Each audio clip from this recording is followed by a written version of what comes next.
Hello guys, welcome back to my channel. आज का जो हमारा टॉपिक है ये है modes of financing. Let me clear you one thing. जो हमने सबसे पहले किए थे वो हमने इनोवेटिव बेस की थी। इनोवेटिव बेस फाइनेंसिंग के किए थे स्टार्टअप के लिए। ये है modes. So you have to be very careful कि क्वेश्चन में पूछा क्या है। अगर मोड्स पूछे हैं तो क्या आएगा, और अगर बेस पूछे हैं तो क्या आएगा। तो हम ये करना शुरू करते हैं। क्या है इसमें मोड्स ऑफ फाइनेंसिंग। इसमें सबसे पहले है बूटस्ट्रैपिंग का। Bootstrapping for startups, angel investors हैं, वेंचर कैपिटल फंड्स हैं। बूटस्ट्रैपिंग क्या है? किसी भी इंडिविजुअल को बूटस्ट्रैपिंग तब बोला जाता है व्हेन ही और she build a company from the personal finances or from the operating revenues of the new company. Investment by the startups from their own savings leads to cautious approach. पता है क्या है? किसी भी individual को bootstrapping तब कहा जाता है पर्सनल फाइनेंसेस से बिल्ड करता है कंपनी को।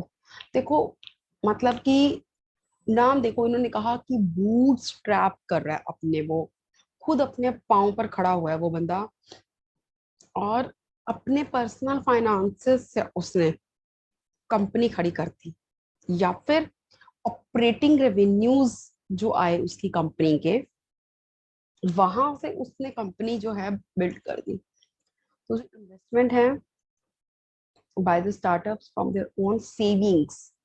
बिकॉज जब भी पता है क्या होता है, आप अपनी सेविंग्स से इन्वेस्टमेंट करते हो ना, तो आप बड़े कॉशियस होते हो। ऑफ कोर्स, मतलब you will actually want to avoid the problems. Otherwise क्या होगा कि अगर आपको बहुत ही ज्यादा मनी दे दूं मैं, ऑन द अदर साइड अगर हम कहें कि more money at Inception beginning of the business में आपको बहुत ज्यादा पैसे मिल जाएं, तो आप क्या करोगे? हाँ, यहाँ इतने लगा दो, हाँ ठीक है, ये भी ले लो, वो भी। Means actually it leads to the wasteful expenditure in the marketing, offices, equipment etcetera. लेकिन कहते हैं ना, जब खुद की जेब से जाते हैं तब पता चलता है। So it is something like that. So bootstrapping is an individual is said to be bootstrapping when he or she build a company from the personal finances or from the operating revenues of the new company. और जो investment है by startups for their own savings leads to the cautious approach. So on the other side, uh, more money at the beginning of the business leads to the wasteful expenditure in the marketing, offices and the equipments, etc. आगे है some methods by which a startup can bootstrap. जो startup है, ये देखो, some of the methods in which a startup firm can bootstrap. कैसे कर सकती है? Trade credit, factoring, leasing. ठीक है, इसमें क्या है? What is trade credit? When a person is starting his business, suppliers are unwilling and hesitate to give credit. They insist on payment of their supplies in cash or by credit card. हम्म, क्या होता है इसमें कि जो person है, ठीक है, वो अपना बिजनेस स्टार्ट कर रहे हैं। अब ऐसे बंदे को जो सप्लायर्स होते हैं ना, वो क्रेडिट नहीं देना चाहते। पता नहीं कर पाएगा, नहीं कर पाएगा, दे पाएगा, नहीं दे पाएगा माल। थोड़ा सप्लायर्स हेजिटेटिंग होते हैं। हम भी हो, एक नया बंदा है, तो अब ये देखो, किसी नए प्रोडक्ट को लॉन्च करना मतलब किसी नए बंदे पर पैसा लगाने से पहले बंदा दो बार सोचता है। So it is an human behaviour, और सही भी है practically. They insist on payment of the supplies in cash और बाय क्रेडिट कार्ड। तो उनको होता है कि भाई आप पेमेंट कर दो, चाहे कैश में चाहे क्रेडिट कार्ड में। तो कहते हैं, इन्होंने एक रास्ता बताया है कि क्या करो, आप एक वेल क्राफ्टेड फाइनेंशियल प्लान बनाओ। ठीक है, प्लान बना के कहते हैं आप सप्लायर के ऑफिस में जाओ। सप्लायर के ऑफिस में जाकर आप कम्युनिकेशन स्किल्स जो है बहुत इंपॉर्टेंट है यहाँ पर। बात करने का ढंग, कम्युनिकेशन स्किल्स आपको बहुत अच्छी होनी चाहिए। फाइनेंशियल प्लान अपना शो करो और एक्सप्लेन करो कि कैसे फर्स्ट ऑर्डर क्रेडिट पे लोगे और ऑर्डर को लॉन्च कर दोगे आप वेंचर में। और जो ऑनर है या सीएफओ होगा, वो आपको अगर ऑनर है, छोटी कंपनी है और बड़ी कंपनी है तो सीएफओ होगा, may give the half of the order on credit. हो सकता है हाफ आपको क्रेडिट पे दे दें और बैलेंस बोल दे डिलीवरी पर। So the trick here is sell the goods before paying to the supplier. So यहाँ पर ट्रिक यही है कि आपने उसको पे करने से पहले ही आप बेच आए। सो बूटस्ट्रैपिंग में हम आगे भी और दो हैं। बूटस्ट्रैपिंग ऐसे हैं, अगर तो ये मोड्स आ जाएं, 4 नंबर की थ्योरी आएगी, मतलब क्वेश्चन 4 नंबर का आएगा, इसमें से आएगा। ऐसा भी हो सकता है कि सिर्फ बूटस्ट्रैपिंग पर आ जाए, then you have to give all this ना। तो अब तक हमने क्या किया, बूटस्ट्रैपिंग एक उस इंडिविजुअल को कहा जाता है जो अपने पर्सनल फाइनेंसेस, अपने ऑपरेटिंग रेवेन्यू से जो कंपनी बिल्ड कर दे। क्यों, अगर हम किसी को इंसेप्शन पे बहुत ज्यादा पैसे दे दे तो उससे बहुत वेस्टफुल एक्सपेंडिचर हो जाता है। लेकिन कोई भी पर्सन बहुत कॉशियस होकर एक्सपेंडिचर करता है जब वो अपने सेविंग से करता है। तो यहाँ मेथड्स हैं कुछ, स्टार्टअप कैसे बूटस्ट्रैप कर सकते हैं, कैसे आगे बढ़ सकते हैं।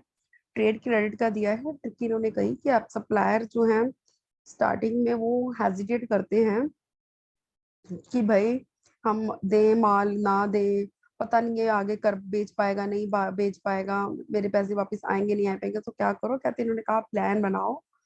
कम्युनिकेशन स्किल्स बहुत इंपॉर्टेंट है यहाँ पर, अच्छी होनी चाहिए। आप प्लान बनाकर जाओ, और सीएफओ होगा तो बड़ी कंपनी का, और छोटी कंपनी है तो ऑनर होगा।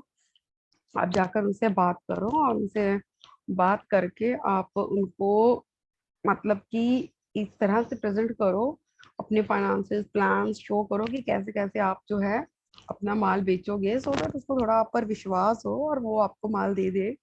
प्लस ऑन ऑफ कोर्स आप क्रेडिट दे दे। और आप ये भी कर सकते हो कि आपने शो कर दिया कि हाफ जो है क्रेडिट पे और बैलेंस जो है हम डिलीवरी पर दे देंगे। ठीक है ना, एक बार आप आधा दे आधा तो करो। तो और ट्रिक यही है कि आपको सेल करनी है बिफोर पेइंग टू सप्लायर। तो आप अगर समझ रहे हो ना, अगर आपको to sell the you have the trick is to sell the goods before paying to the supplier.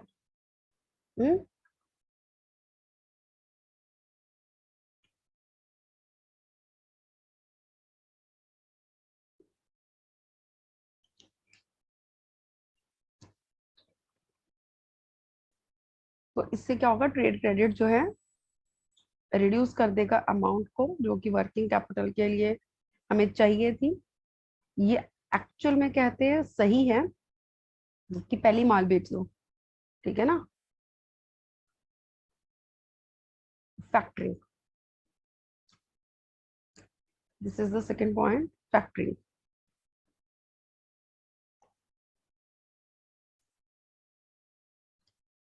Factoring क्या है, जो बिजनेस ऑर्गेनाइजेशंस होते हैं वो अपने सोल्ड कर देते हैं अकाउंट्स रिसीवेबल्स को। ठीक है, मतलब कि जो इनवॉइसेस होते हैं बेसिकली, पता है ये क्या करते हैं बिजनेस ऑर्गेनाइजेशन ना, अपने जो इनके इनवॉइसेस होते हैं जिसमें होता है कि हाँ इन्होंने माल बेचा है और इनको इतना टाइम पीरियड बाद 2 महीने 3 महीने जो भी मतलब इनवॉइस में लिखा होता है कि भाई इनको ना पैसे ही मिलने हैं, ठीक है, या उन्होंने तब बेचा था।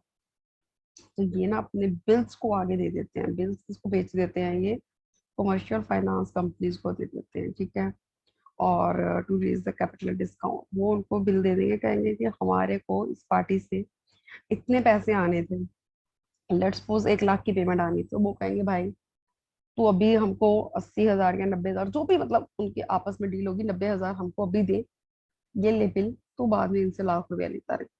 दूसरे बंदे का क्या फायदा, उसको अभी आप वो आपको दे रहा है 90, आपको दे दिया, 10,000 वो बाद में अपना करता फिरेगा।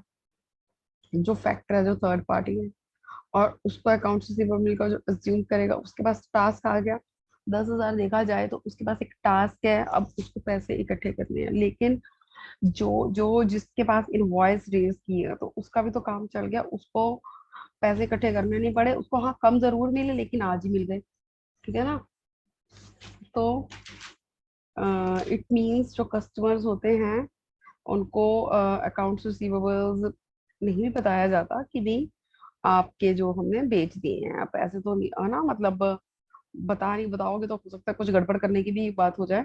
सो the process of factoring actually reduce the cost for the business organisation. इससे क्या होगा, पैसा आ जाता है तो रिड्यूस हो जाती है कॉस्ट।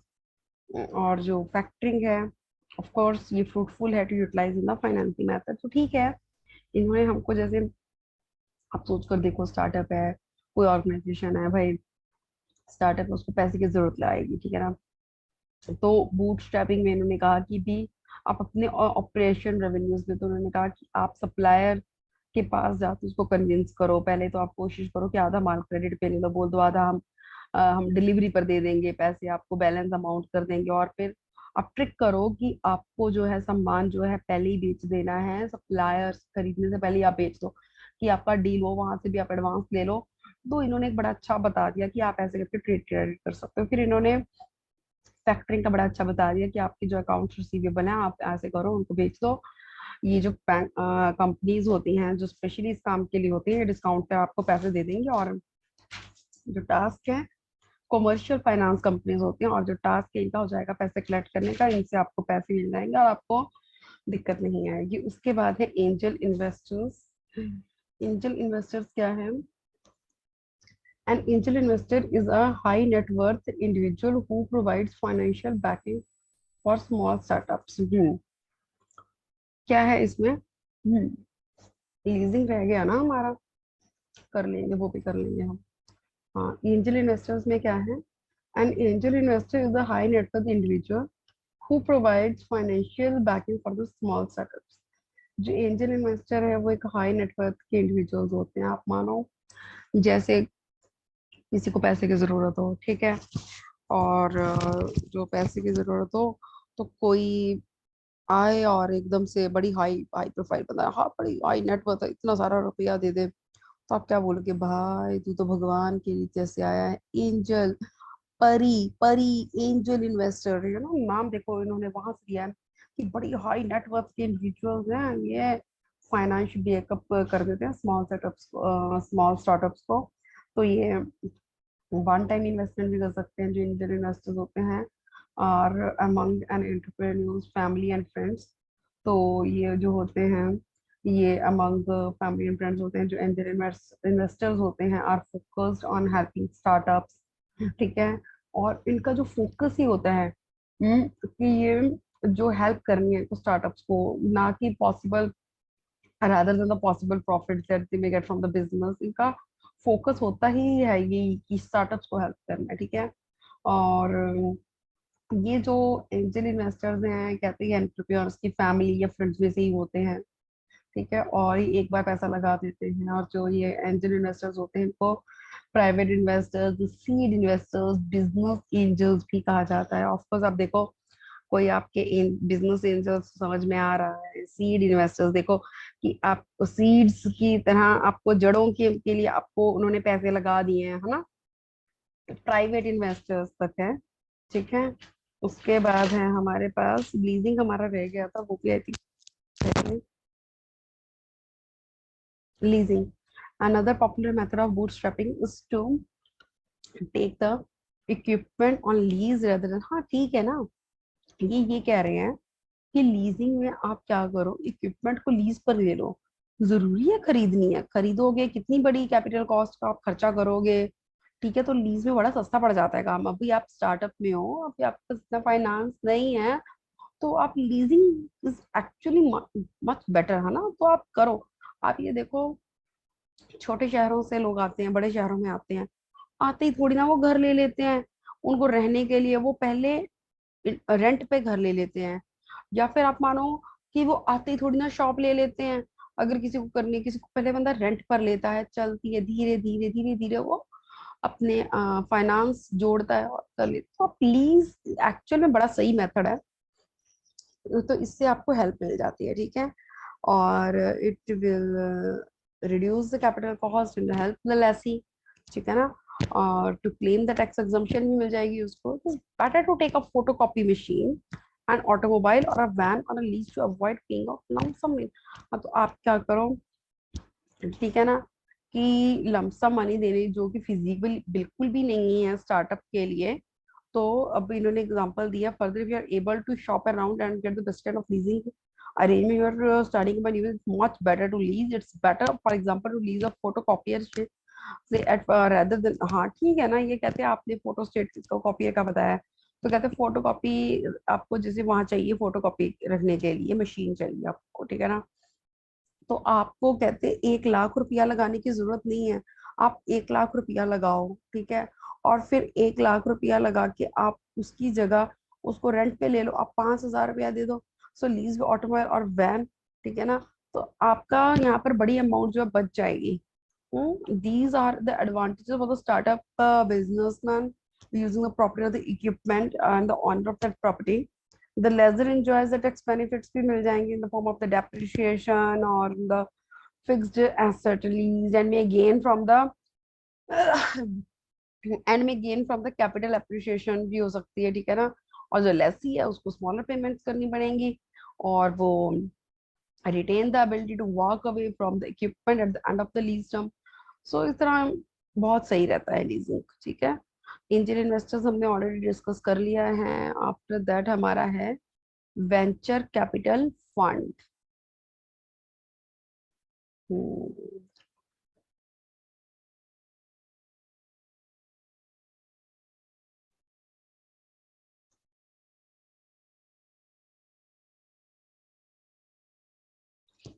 वेंचर कैपिटल फंड में क्या है? वेंचर कैपिटल जो है, money provided by the professionals to startups.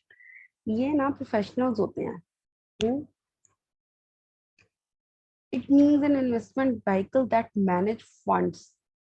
Investment vehicle मतलब ये प्रोफेशनल्स होते हैं जो मैनेज करते हैं फंड्स को, ठीक है। किनके फंड्स को? उन इन्वेस्टर्स को जो कि इन्वेस्ट करना चाहते हैं स्टार्टअप्स में और स्मॉल स्मॉल बिजनेसेस में with the exceptional growth potential, जिनको लगता है कि हाँ भाई ये बढ़ जाएगा, बहुत बहुत मुनाफा देने वाला होता है ना। कोई कंपनी लॉन्च होती है तो भाई इनिशियल पब्लिक ऑफर भी होते हैं, तो तब कम पैसे लगाने पड़ते हैं, बाद में इंक्रीज। तो आप मानो प्रोफेशनल्स भी ये काम करते हैं कि दूसरा बंदा सोचता है भाई ये भी ना डूब जाए, है ना। तो अब ये जो है वेंचर कैपिटलिस्ट होते हैं, ये इन्वेस्टमेंट व्हीकल के होते हैं, ये मैनेज करेंगे आपको फंड्स को और इन्वेस्ट करेंगे आपके स्टार्टअप्स और स्मॉल बिजनेस में exceptional growth potential. Venture capital is money provided by professionals who, alongside management, invest in young, rapidly growing companies that have the potential to develop into significant economic contributors. जो venture capital money है, ये professionals देते हैं, और who alongside management invest करते हैं, जो young rapidly growing companies में जो बहुत तेजी से बढ़ रही होती हैं, जिनको पोटेंशियल होता है कुछ टू डेवलप करना कुछ सिग्निफिकेंट इकोनॉमिक कंट्रीब्यूटर्स में। जो वेंचर कैपिटलिस्ट होते हैं generally finance new and rapidly growing company होती हैं, परचेज करते हैं इक्विटी शेयर्स और असिस्ट करते हैं in the development of the new products और सर्विसेज, ऐड करते हैं value to the company through the active participation, you know. तो करेक्टरिस्टिक बताए हैं इन्होंने वेंचर कैपिटल फाइनेंसिंग के। लॉन्ग टाइम हॉरिजन, जो फंड है इन्वेस्ट होगा लॉन्ग टाइम हॉरिजन में, माइंड पे रख के चलते हैं कि ऐसे नहीं आज है तो कल को बोले कि नहीं अब 2-4 महीनों के बाद नहीं। तो इनके दिमाग में चलता है कि लॉन्ग टाइम हॉरिजन चलेगा। मिनिमम पीरियड ऑफ इन्वेस्टमेंट जो है वो 3 साल और मैक्सिमम 10 हो सकती है, ठीक है।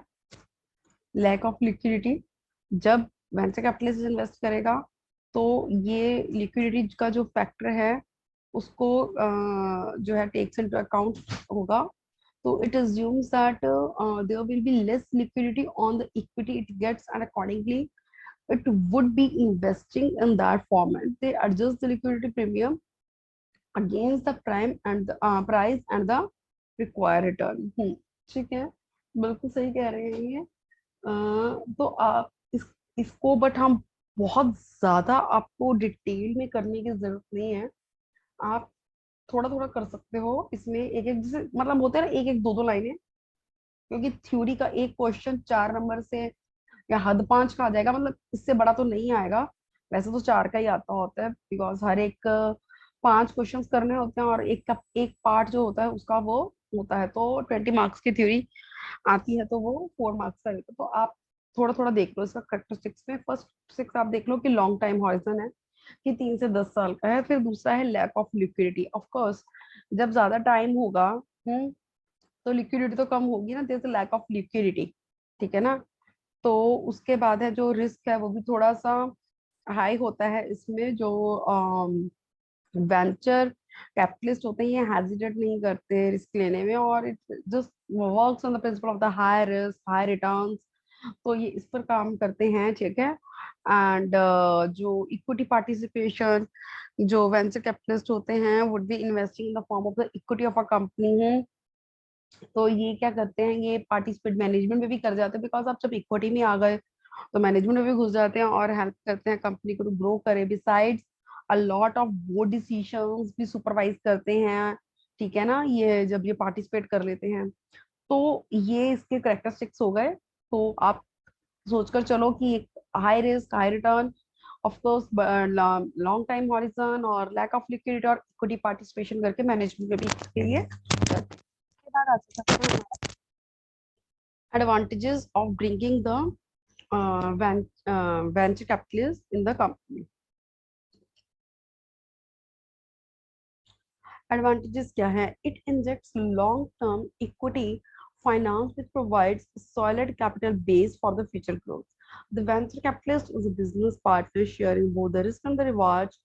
वही सब कुछ है advantages में भी, कि ये प्रोवाइड करता है solid capital base future growth के लिए, ठीक है ना। और वही हाई रिस्क हाई रिवार्ड्स, तो ये दोनों चीजें ही शेयर करता है, रिस्क भी रिवार्ड भी। और असिस्टेंस देता है पास्ट इनका जो एक्सपीरियंस होता है उसके अकॉर्डिंगली।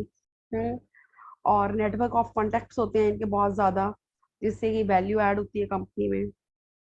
और ये जो है कैपेबल होते हैं provide additional rounds of funding, ठीक है ना, अगर बाद में चाहिए तो फिर उसके लिए भी इनके कैपेबल होते हैं। जैसे एंजल इन्वेस्टर्स का तो हमने करा कि एक बार देखे okay data bye bye, but ये वेंचर कैपिटलिस्ट एडिशनल राउंड्स के लिए भी कैपेबल होते हैं। और इनिशियल पब्लिक ऑफर में ये एक्सपीरियंस होते हैं कैसे करना है, ठीक है ना, स्टॉक एक्सचेंज में, ओवरसीज स्टॉक एक्सचेंज में।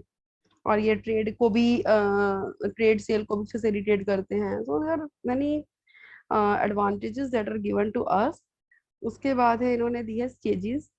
पहले स्टेजेस को डिस्कस करने से पहले मैं आपके साथ वेंचर कैपिटल ऊपर वाले जो पॉइंट्स हैं ये भी एक बार डिस्कस करूंगी, समरी करूंगी, फिर स्टेजेस करूंगी, ठीक है। इस स्टेजेस में क्या है आज का जो हमारा ये था लेक्चर था, वो हमने शुरू किया था मोड से, ठीक है। वैसे इससे पहले हम क्या कर चुके हैं, हमने इससे पहले इनोवेटिव वेज किए थे फाइनेंस के। देखो वेज आप कैसे पैसे इकट्ठा कर सकते हो, तब हमने वहां किया था कि हाँ आप पर्सनल क्रेडिट लाइंस अपनी अपना पर्सनल फाइनेंस यूज करोगे। फिर हमने फैमिली का बोला, फ्रेंड्स का बोला, फिर हमने पीयर टू पीयर बोला, क्राउड फंडिंग बोला, ठीक है। और हमने ऐसे करके काफी हमारे पॉइंट्स आ गए थे कि हम ऐसे पैसे जो है वो इकट्ठे कर सकते हैं। और माइक्रो लोन्स आ गया था हमारे पास। एक हमारा परचेज ऑर्डर का था फाइनेंस की, डायरेक्ट सप्लाईज को पेमेंट कर दो आप सप्लायर्स को। और वेंडर फाइनेंसिंग का था कि आप कि जो कंपनी है बोलेगी कि अपने कस्टमर को कि आप मेरे से उधार ले लो हम ही से खरीदने के लिए, अपने ही वेंडर को फाइनेंस करना है।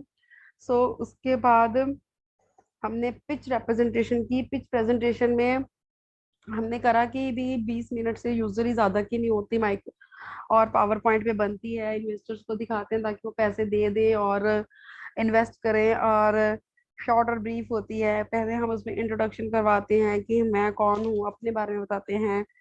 फिर बताते हैं हम कि हमारी टीम क्या है, कौन कौन काम कर रहा है।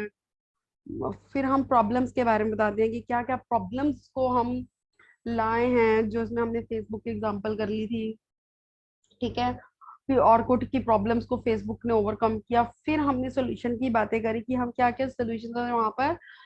कैश ऑन डिलीवरी का हमने फ्लिपकार्ट का दिया था। फिर हमारा मार्केट कितनी बड़ी हो गई, हमारा कॉम्पिटिटर्स कौन कौन होंगे, हम फाइनेंस कैसे करेंगे, ये सब हमने पॉइंट्स करे।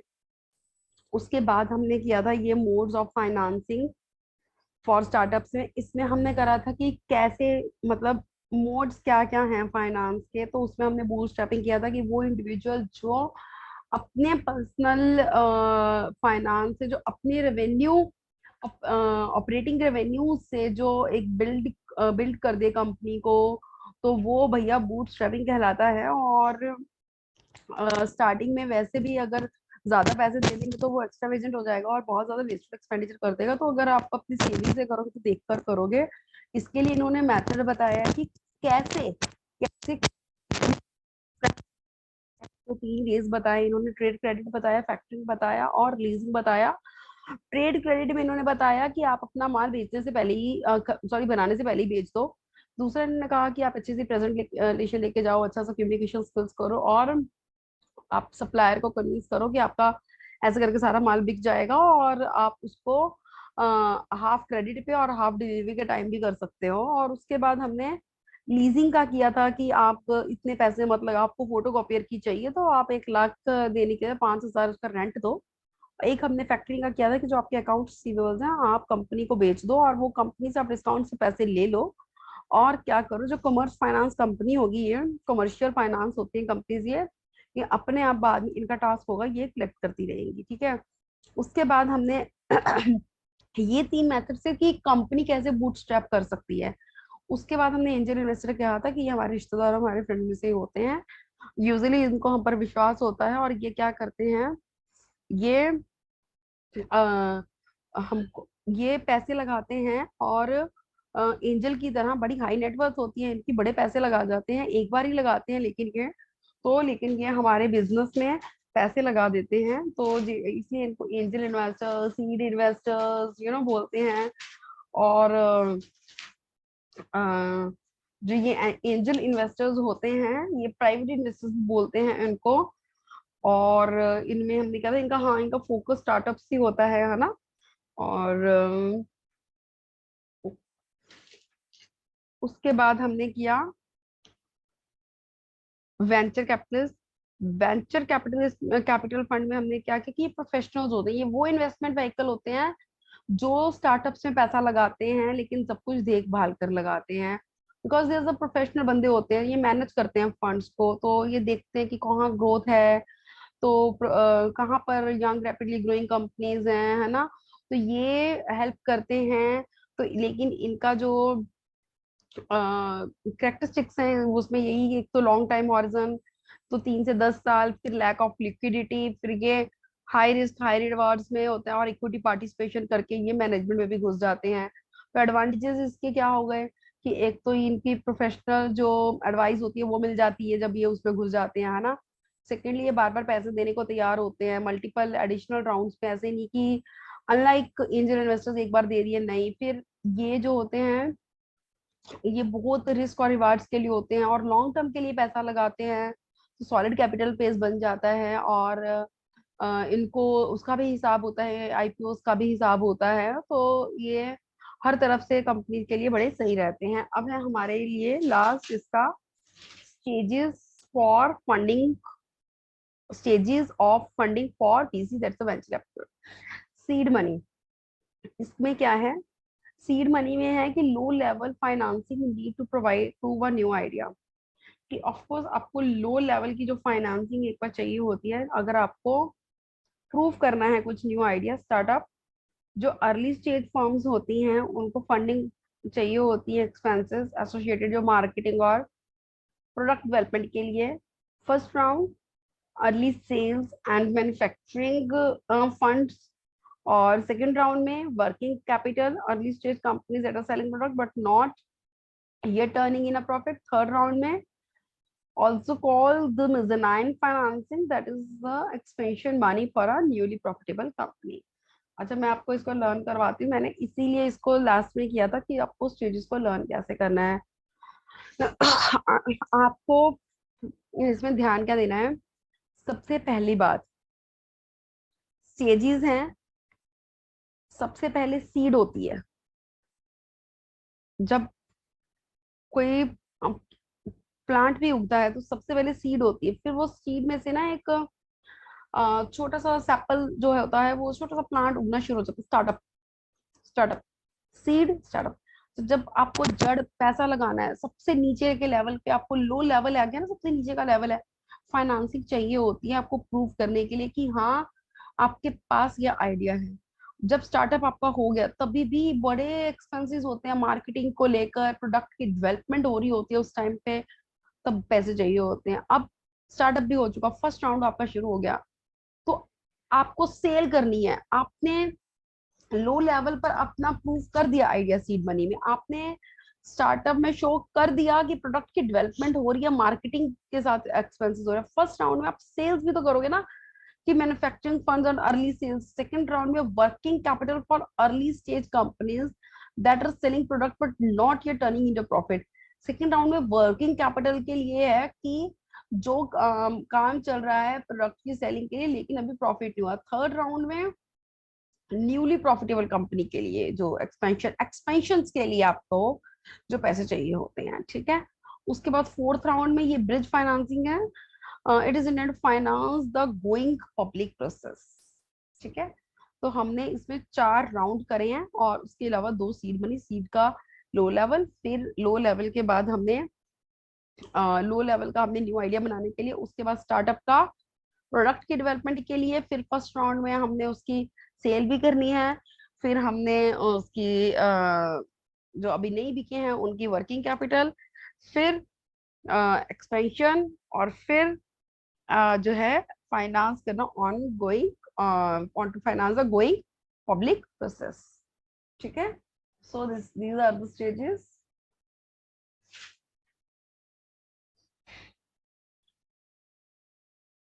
हम्म,